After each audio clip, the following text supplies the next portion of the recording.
pria ini telah menghina Al-Quran dan Muhammad. Tapi lihat apa yang akan dia rasakan setelah semua ini. Halo teman-teman sahabat channel Cerita Hati. Kali ini saya kembali ke hadapan Anda dengan cerita tentang kehidupan, yang tentunya penuh makna dan hikmah. Sebelum saya memulai ceritanya, silakan subscribe dan like dulu channel ini dan sebutkan dari daerah mana kalian berasal di kolom komentar, agar saya bisa tahu sudah ke daerah mana saja cerita ini telah sampai. Di sebuah kota yang ramai, hiduplah seorang pria bernama Irwan. Usianya sekitar 50 tahun. Wajahnya keras, tatapannya tajam, dan langkahnya selalu penuh percaya diri. Irwan dikenal sebagai seorang pengusaha kaya raya. Hartanya melimpah ruah, rumah megah berdiri bak istana, mobil-mobil mewah berjejer di garasi, dan nama besarnya sering disebut-sebut di berbagai pertemuan penting. Namun, di balik kesuksesan itu, Irwan menyimpan satu sifat yang membuat banyak orang resah.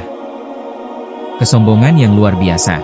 Irwan bukan hanya sombong dengan kekayaan dan kedudukannya, tetapi juga dengan keyakinannya. Ia sering berdiri di hadapan orang banyak, lalu dengan lantang berkata, Allah itu tidak ada. Al-Quran hanyalah dongeng yang dibuat manusia. Dan Muhammad, ia hanyalah pembohong terbesar sepanjang masa. Kalimat-kalimat itu meluncur dari bibirnya tanpa ragu. Ia mengucapkannya seolah itu adalah sebuah kebenaran mutlak. Tak sedikit yang terkejut, bahkan gemetar mendengar kata-kata kasar yang keluar dari mulutnya. Ada yang marah, ada yang menangis, dan ada pula yang hanya bisa terdiam dengan hati yang perih. Tetapi bagi Irwan, reaksi orang lain tak berarti apa-apa. Ia merasa dirinya jauh lebih pintar daripada mereka. Ia menganggap dirinya seorang pemikir bebas, yang tak perlu terikat pada agama, kitab suci, atau keyakinan yang dianggapnya kuno. Sejak muda, Irwan memang dikenal cerdas. Ia pandai berdebat, pintar bicara, dan selalu bisa membalikkan keadaan dengan logika-logika tajam.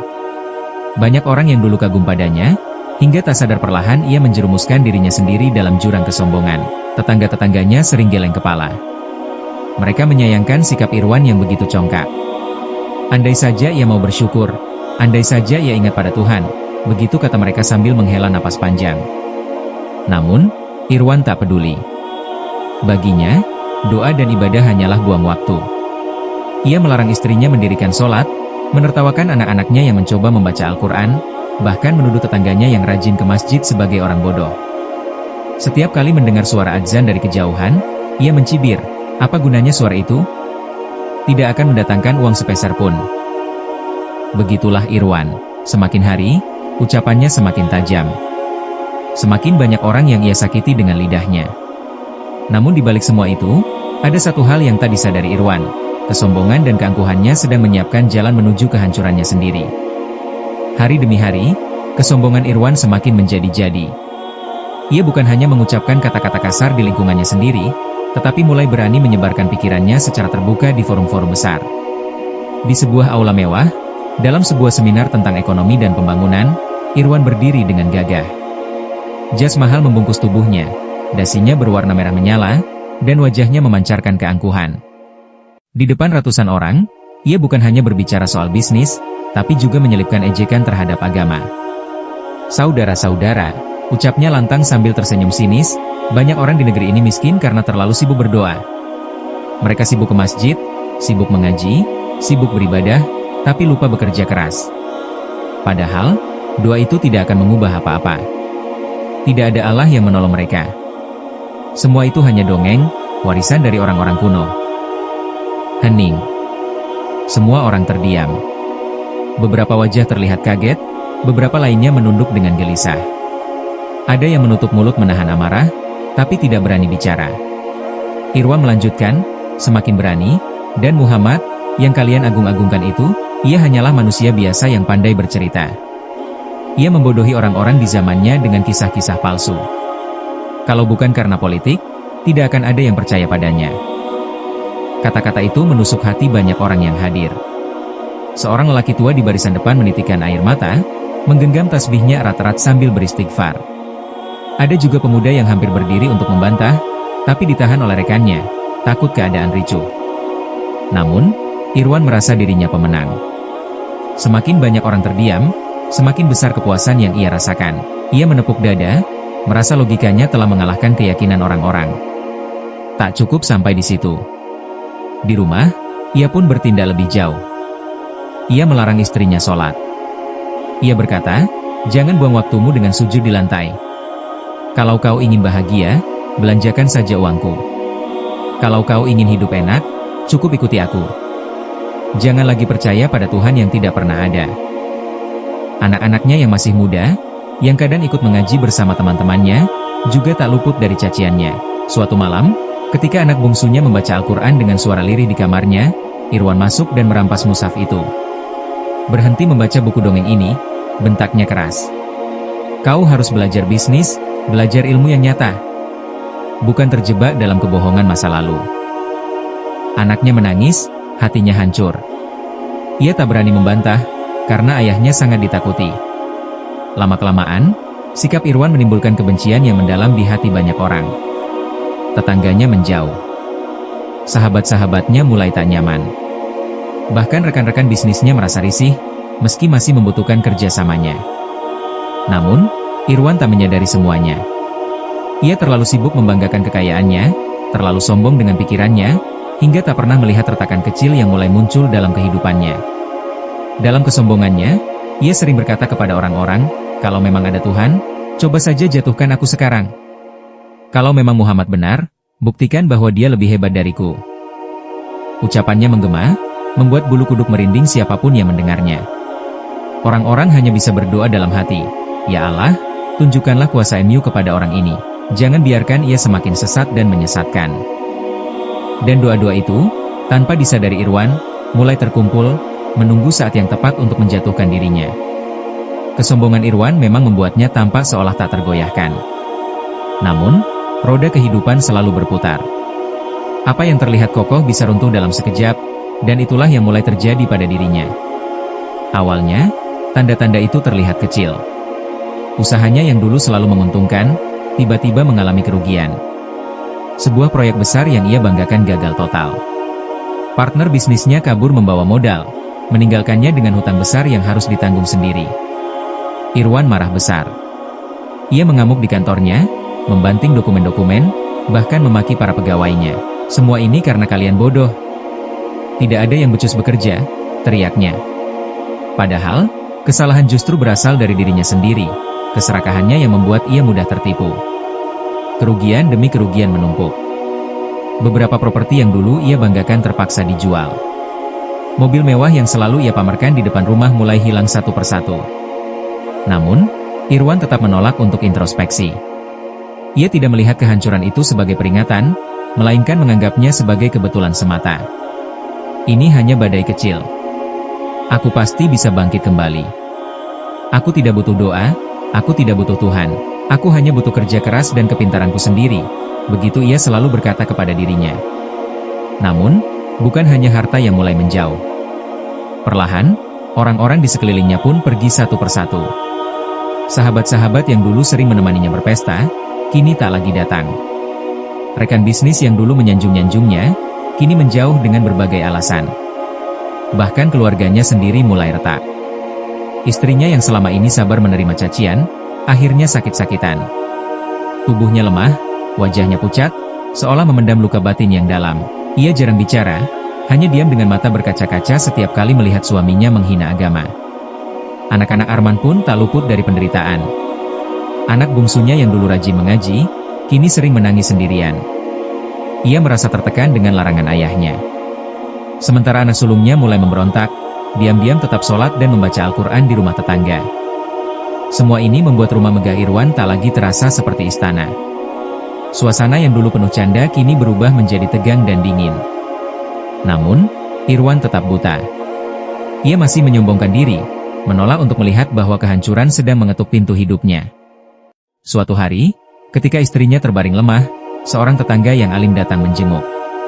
Dengan lembut ia berkata kepada Irwan, "Pak Irwan, semua yang kita miliki hanyalah titipan. Janganlah terlalu sombong. Ingatlah Allah, mintalah ampun sebelum terlambat." Irwan langsung tertawa terbahak-bahak. "Ha, kau datang ke rumahku untuk menasehati aku? Lihat sekelilingmu. Rumahku lebih besar dari rumahmu. Hartaku lebih banyak. Dan kau mau bilang semua ini dari Allah? Omong kosong." Tetangga itu terdiam, hanya mampu menghela napas panjang. Dalam hati ia berdoa, "Ya Allah, berilah ia petunjuk, atau tunjukkanlah kuasa-Mu agar ia tidak semakin menyesatkan orang lain."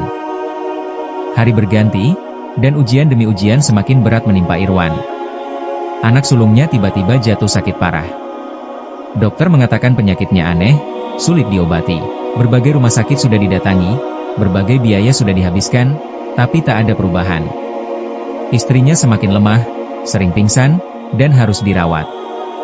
Dua orang yang paling ia sayangi kini terbaring tak berdaya. Di titik ini, kebanyakan orang akan mulai menundukkan kepala, mencari pertolongan dari Tuhan. Namun tidak dengan Irwan. Ia justru semakin keras hatinya. Kalau memang ada Tuhan, katanya dengan marah di ruang rumah sakit, kenapa dia tidak menolong anakku? Kalau memang Muhammad itu benar, kenapa dia tidak datang untuk menyembuhkan istriku? Ucapan itu membuat banyak orang di sekitarnya terkejut dan bergidik. Beberapa perawat hanya menunduk, tak berani menatap wajah Irwan. Mereka tahu, lidah yang terlalu tajam itu akan mendatangkan bencana pada dirinya suatu hari nanti. Dan memang, sejak hari itu, mimpi-mimpi buruk mulai datang menghampiri Irwan.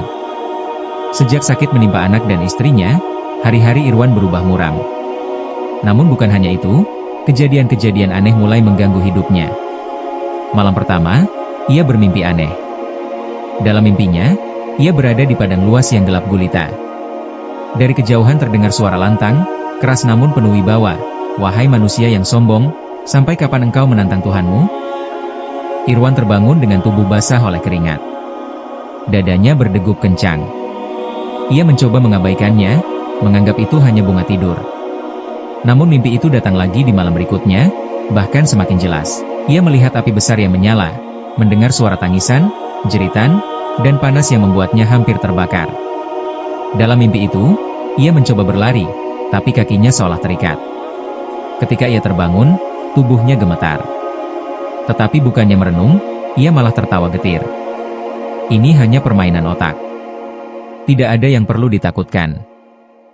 Namun, tanda-tanda itu tidak berhenti di mimpi saja. Di rumahnya, Irwan mulai merasakan hal-hal ganjil. Pernah suatu malam, lampu-lampu di rumahnya padam secara tiba-tiba, padahal listrik di sekitar tidak mati. Dari sudut kamar, ia mendengar suara bisikan samar, seperti orang yang sedang membaca ayat-ayat suci. Ia marah, ia teriak, ia periksa seluruh ruangan, tetapi tak ada siapapun di sana. Pernah juga ketika ia sedang bercermin, ia merasa wajahnya berubah. Matanya tampak merah, kulitnya pucat, seolah bayangan di cermin bukan dirinya, melainkan sosok lain yang menyeramkan. Seketika ia melempar kaca itu hingga pecah berantakan. "Ini pasti perasaan saja," teriaknya mencoba meyakinkan diri, meski hatinya mulai diliputi rasa takut. Tetapi rasa takut itu makin nyata ketika tubuhnya mulai sakit. Tiba-tiba saja tangannya sering kaku, kakinya sulit digerakkan, dan lidahnya terkadang keluh. Dokter mengatakan tidak ada penyakit berbahaya, tapi Irwan tahu ada sesuatu yang salah. Pada suatu sore, ia duduk di teras rumah. Tiba-tiba ia melihat sosok hitam melintas begitu cepat di halaman. Ia mengucek matanya, memastikan pandangannya. Tetapi sosok itu hilang. Ia bergidik. Jantungnya berdegup kencang. Untuk pertama kalinya dalam hidup, Irwan merasa benar-benar takut. Namun, di depan orang lain ia masih tetap keras. Ia tidak mau menunjukkan kelemahannya. Ia tetap mencibir, tetap berkata lantang bahwa agama hanyalah ilusi. Tetapi di malam-malam sepi, ketika ia sendirian, ketakutan itu menghantui. Mimpi buruk datang berturut-turut. Bayangan hitam sering muncul di kamarnya. Bisikan-bisikan tak dikenal terus terdengar di telinganya. Dan anehnya, setiap kali suara adzan berkumandang, tubuhnya terasa berat. Kepalanya pusing, dadanya sesak. Ia menutup telinga rapat-rapat, seolah suara itu membakar hatinya. Istrinya yang sakit hanya bisa menatapnya dengan mata sayu. Anak-anaknya pun semakin menjauh. Rumah besar itu kini terasa sepi, dingin, dan penuh aura menakutkan. Irwan tidak sadar, itu adalah peringatan terakhir yang diberikan kepadanya. Jika ia tetap keras kepala, maka kehancuran yang sesungguhnya tinggal menunggu waktu. Hari itu, Irwan diundang untuk menjadi pembicara dalam sebuah acara besar di hotel mewah. Para pengusaha, pejabat, dan tokoh masyarakat hadir. Panggung megah disiapkan khusus untuknya, karena meski banyak yang tidak suka dengan ucapannya, Tak sedikit yang masih kagum pada kecerdasannya di bidang bisnis. Irwan berdiri dengan gagah. Jasnya licin, sepatunya berkilau, dan senyumnya penuh percaya diri. Ia memulai pidato dengan membanggakan dirinya sendiri. Seperti biasa, orang-orang mendengarkan dengan setengah hati. Ada yang serius, ada yang sekadar sopan, ada pula yang sudah muak tapi tetap diam. Namun, semakin lama ia berbicara, semakin terlihat kesombongan yang tak terkendali.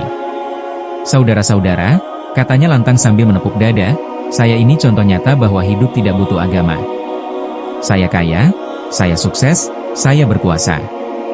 Semua ini bukan karena doa, bukan karena Tuhan, tapi karena kepintaran saya sendiri. Ruangan mendadak hening. Beberapa orang menunduk, menahan perasaan. Irwan semakin berani. Ia melangkah maju, menatap para hadirin dengan senyum sinis. Jangan buang waktu kalian dengan membaca Al-Quran. Itu hanya buku dongeng yang menyesatkan. Dan Muhammad? Ia adalah pembohong terbesar sepanjang masa. Kalau benar ia utusan Tuhan, coba panggil dia sekarang untuk menolong kalian. Kata-kata itu menggema keras di ruangan. Beberapa orang langsung menangis, sebagian lagi terperangah tak percaya seorang manusia berani berkata seperti itu. Ada yang spontan berdiri sambil beristighfar, ada yang keluar ruangan karena tak sanggup mendengarnya. Namun sebelum tawa Irwan selesai, tiba-tiba tubuhnya bergetar hebat. Wajahnya memerah, lalu pucat pasi. Tangannya kaku, kakinya goyah, dan mikrofon yang ia pegang jatuh ke lantai. Irwan mencoba bicara, tapi lidahnya keluh. Ia ingin berkata sesuatu, tapi yang keluar hanya suara serak tak jelas. Suaranya terbata-bata, nyaris tak terdengar. Ia memegang lehernya, napasnya tersengal. Keringat dingin bercucuran. Matanya liar mencari pertolongan, tetapi tidak ada satupun kata yang bisa keluar dari mulutnya. Para hadirin panik. Ada yang mencoba menolong, ada yang menepuk-nepuk punggungnya, ada yang berlari mencari dokter. Namun anehnya, meski ia ingin berteriak meminta tolong, lidahnya terkunci rapat. Hanya suara desah tak jelas yang keluar. Dalam hatinya, Irwan menjerit. Tolong aku. Ya Tuhan, kalau Engkau benar ada, selamatkan aku. Tetapi mulutnya tak mampu mengucapkan kalimat itu. Lidah yang selama ini digunakan untuk menghina Allah dan Rasul, kini tidak bisa lagi dipakai untuk memohon ampun. Tubuhnya jatuh tersungkur di panggung, kejang-kejang di depan ratusan pasang mata. Para hadirin terpaku, sebagian gemetar menyaksikan pemandangan itu. Ada yang berbisik lirih, astagfirullah, ini azab dari Allah. Waktu berjalan cepat. Dalam hitungan menit, Irwan tidak lagi bergerak. Nafasnya terhenti, matanya menatap kosong, lidahnya menjulur kaku. Ia meninggal di atas panggung, di hadapan banyak orang, dalam keadaan hina. Kabar kematiannya menyebar cepat. Orang-orang teringat pada kata-katanya yang penuh kesombongan, dan bagaimana akhir hidupnya datang dengan cara yang memalukan. Tidak ada yang merasa kehilangan. Bahkan banyak yang justru mengambil pelajaran dari peristiwa itu. Tubuh Irwan memang dimakamkan dengan layak, tapi cerita tentang kesombongannya dan kematiannya yang tragis menjadi pelajaran yang tak terlupakan. Di atas panggung itu, ketika tubuhnya menggigil dan lidahnya keluh, Irwan merasa seolah dirinya terperangkap dalam ruang gelap yang tak berujung. Suara orang-orang di sekitarnya yang panik mulai terdengar sayup. Sorotan lampu panggung terasa menyilaukan, tapi sekaligus menambah rasa ngeri dalam hatinya. Jantungnya berdetak begitu cepat, lalu tiba-tiba melemah. Di saat itulah, pikirannya berputar cepat, menampilkan semua kenangan hidupnya. Ia melihat masa mudanya, ketika pertama kali ia mulai meremehkan agama. Ia teringat masa-masa ia menertawakan teman-temannya yang sholat di masjid, menganggap mereka buang waktu. Ia teringat saat ia merampas Al-Quran dari tangan anak bungsunya, lalu mencemooh istrinya yang berusaha sholat.